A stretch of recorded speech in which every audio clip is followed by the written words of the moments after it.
Assalamualaikum warahmatullahi wabarakatuh. Perkenalkan, kami dari kelompok 6, Prodi Pendidikan Bisnis kelas A, mata kuliah Matematika Ekonomi Bisnis, eh, ingin memaparkan materi tentang pengantar kalkulus. Nah, di sini ada saya sendiri, Galang Hikmal Silalahi, dan teman saya. Saya Nanda Shalika Zara. Saya Firdewi Smala. Saya Kairan Syira dan Ubahari. Saya Muhammad Ilham. Saya Syabila Gifiranial Zahra. Saya Fania Gasani Putri. Nah, pada kesempatan kali ini kami akan membahas materi kalkulus tentang hasil pajak atau tax yield. Pada contoh soal yang pertama ini akan dibahas oleh Fania dan Ilham. Baik, di sini ada hasil pajak atau tax yield.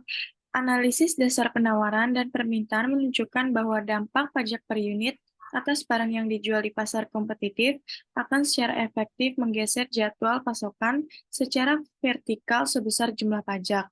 Hal ini akan menyebabkan harga yang dibayar konsumen naik dan jumlah yang dibeli menurun.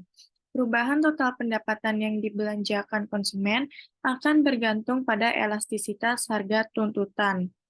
Namun, Menteri Keuangan lebih tertarik pada jumlah total pajak yang diperoleh pemerintah atau hasil pajak dibandingkan total pengeluaran konsumen. Jika pajak per unit dinaikkan, jumlah yang dibeli akan selalu turun. Namun pertanyaannya adalah apakah penurunan kuantitas ini akan lebih besar daripada dampak kenaikan jumlah pajak yang dikumpulkan pada setiap unit terhadap tax yield. Untuk menjawab hal ini, kita perlu mengetahui tingkat perubahan hasil pajak terhadap kenaikan pajak per unit. Selanjutnya akan dijelaskan oleh rekan saya, yaitu Ilham.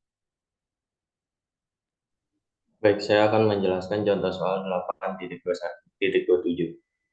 Pertanyaannya adalah suatu pasar mempunyai jadwal permintaan P sama dengan 92 min 2Q dan jadwal penawarannya P sama dengan 12 plus 3Q. Pertanyaannya adalah berapa pajak per unit yang akan meningkatkan penerimaan pajak maksimum bagi pemerintah? Semua harga dalam pound sterling. Jawabannya, di sini kita misalkan pajak per unit itu adalah T. Ini mengubah jadwal pasokan yang awalnya P sama dengan 12 plus 3Q menjadi P sama dengan 12 plus T plus 3Q. Hal ini membuat titik potong pada sumbu harga bergeser vertikal ke arah atas sebesar T. Sekarang kita perlu menurunkan fungsi Q dalam bentuk pajak T. Dalam keseimbangan, harga penawaran sama dengan harga permintaan. Karena itu, penawaran sama dengan permintaan. Jadi 12 plus 3Q plus T sama dengan 92 min 2Q. 5Q, diperoleh hasil 5Q sama dengan 80 min T. Di sini kita sederhanakan dibagi dengan 5. Diperoleh hasil Q sama dengan 16 min 0,2 T.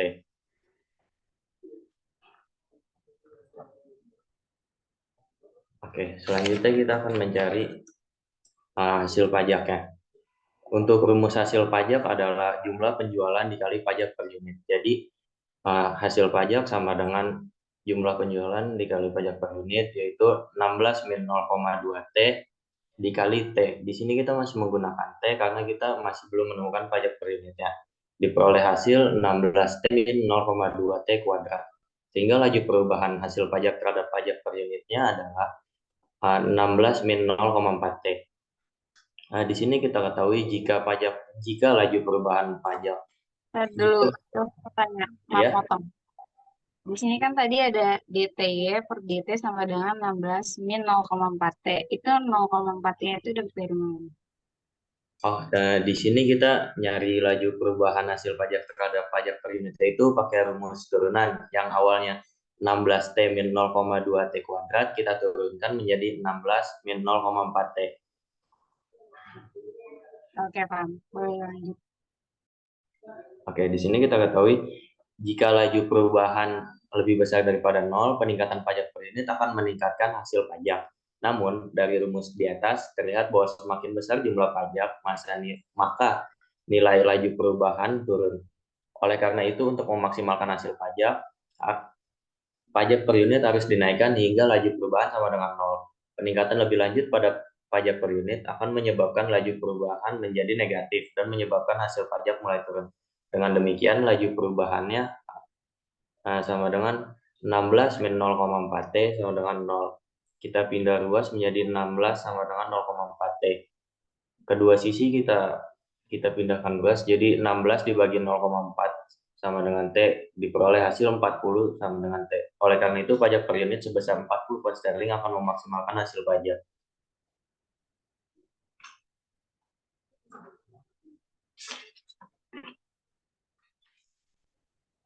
Nah, daripada bekerja berdasarkan prinsip pertama seperti pada contoh di atas, rumus umum bisa diturunkan untuk tingkat perubahan hasil pajak sehubungan dengan pajak per unit jika keduanya menuntut jadwal pasokan bersifat linear. Di sini kita asumsikan bahwa permintaan P sama dengan A plus B plus BQ, penawaran P sama dengan C plus DQ, di mana A, B, C, dan D adalah parameter. Di sini perlu diperhatikan bahwa kita mengharapkan B kurang dari 0.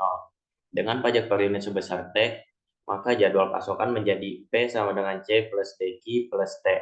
Dengan menetapkan harga penawaran sama dengan harga permintaan, kita dapat memperoleh persamaan bentuk reduksi untuk hasil pajak dalam hal variabel independen T, dan kemudian membedakannya untuk mencari statis komparatif efek perubahan T. Di sini penawaran sama dengan permintaan.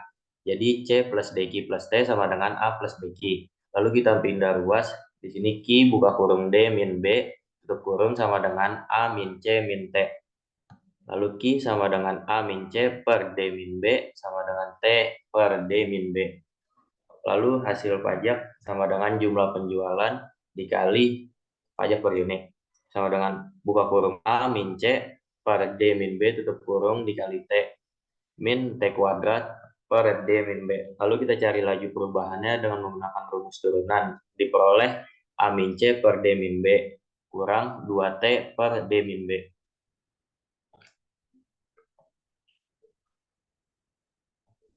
Lalu kita dapat memeriksa rumus ini dengan menggunakan gambar dari contoh 8.27 di atas. Diketahui jadwal permintaannya di awal tadi adalah 92 min 2Q dan jadwal persediaannya 12 plus 3Q.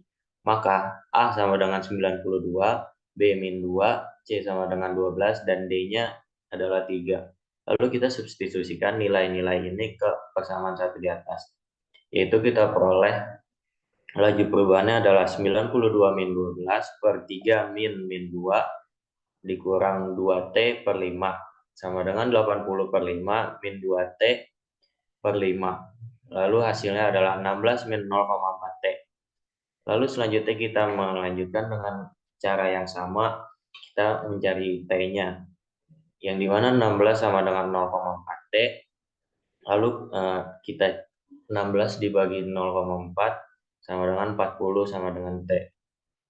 Ini sama dengan fungsi yang diturunkan dari prinsip pertama pada contoh 8.27. Sekian penjelasan dari contoh soal 8.27 dari saya. Selanjutnya saya serahkan ke teman saya.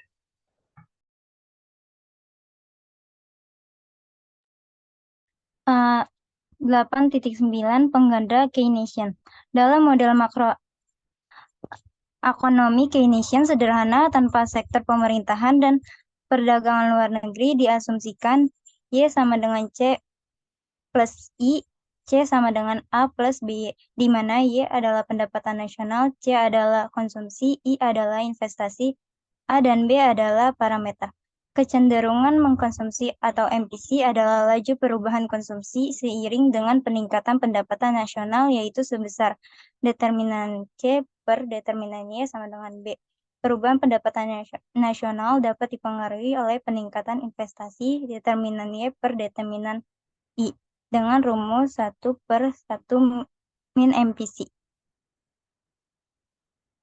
Lalu dapat dengan mudah diturunkan melalui diferensiasi substitusi 2 ke 1 diperoleh Y sama dengan A plus BY plus I. Y buka kurung 1 min B tutup kurung sama dengan A plus 1. Y sama dengan A plus 1 per 1 min B sama dengan A plus 1 min B ditambah min ditambah I plus 1 min B. Maka determinan Y per determinan I sama dengan 1 per 1 min B, yang merupakan rumus penggali. Pengganda atau multiplier ini dapat digunakan untuk menghitung peningkatan investasi yang diperlukan untuk mencapainya peningkatan pendapatan nasional. Selanjutnya akan dijelaskan oleh Kaira. Oke, kita masuk ke contoh soalnya. Di sini diketahui pendapatan nasional sama dengan konsumsi ditambah investasi, di mana investasinya 250, konsumsinya 0,75Y. Pertanyaan pertamanya itu keseimbangan pendapatan nasional pada level Y. Nah, di sini kita jawab, yaitu sama dengan C ditambah I sama dengan 0,75Y ditambah 250. Kita substitusiin si 0,75Y-nya jadi 0,25Y. Sama dengan 250. Nah, terus 250 kita bagi 0,25, ketemu nih hasilnya 1000. Jadi keseimbangan pendapatan nasional level Y-nya adalah 1000. Kaira izin bertanya, itu yang bagian 0,25Y sama dengan 250, itu 0,25-nya itu dapat dari mana? Kenapa bukan 0,75Y? Oke, jadi yang perlu kalian tahu yaitu sama dengan 1 ya. Jadi kan 0,75Y-nya kan pindah ruas nih. Jadi si 1 dikurangi 0,75Y, ketemu hasilnya 0,25Y. Gitu. Syabila Oke, udah bisa dipahami? paham. Makasih ya. Oke, lanjut ya. Kan tadi ketemu tuh keseimbangan pendapatan nasional level Y-nya 1000. Terus kita masuk ke pertanyaan kedua tentang peningkatan investasi. Nah, peningkatan investasi dihasilkan dari peningkatan pendapatan nasional dengan menggunakan rumus determinan delta Y sama dengan K dikali delta I, di mana si K ini adalah pengali atau penggandanya. Lanjut, K sama dengan 1 per 1 min MPC. MPC itu adalah marginal propensity to consume. Dari contoh didapatkan MPC-nya kan 0,75Y ya. Jadi K sama dengan 1 per 1 dikurangi 0,75. Ketemu hasilnya 4. Jadi si K atau si pengali, si penggandanya ini ketemu hasilnya 4.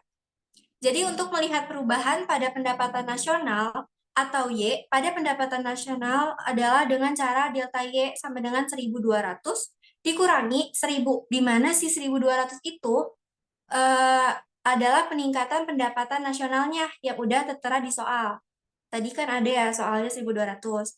Terus dikurangi nih sama 1000. 1000 ini didapatkan dari keseimbangan pendapatan nasional pada level Y yang udah kita cari sebelumnya.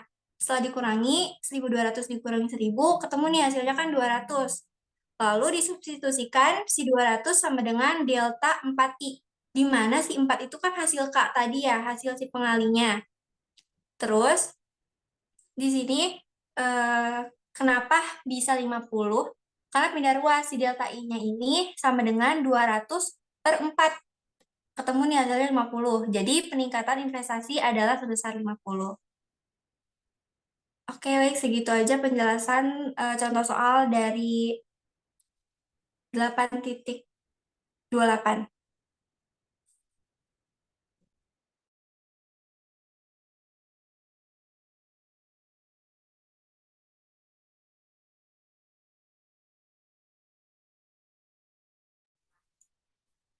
Mungkin cukup sekian pemaparan dari kami, kelompok 6. Lebih dan kurangnya kami mohon maaf sebesar-besarnya. Wabillahi taufik wal hidayah. Wassalamualaikum warahmatullahi wabarakatuh.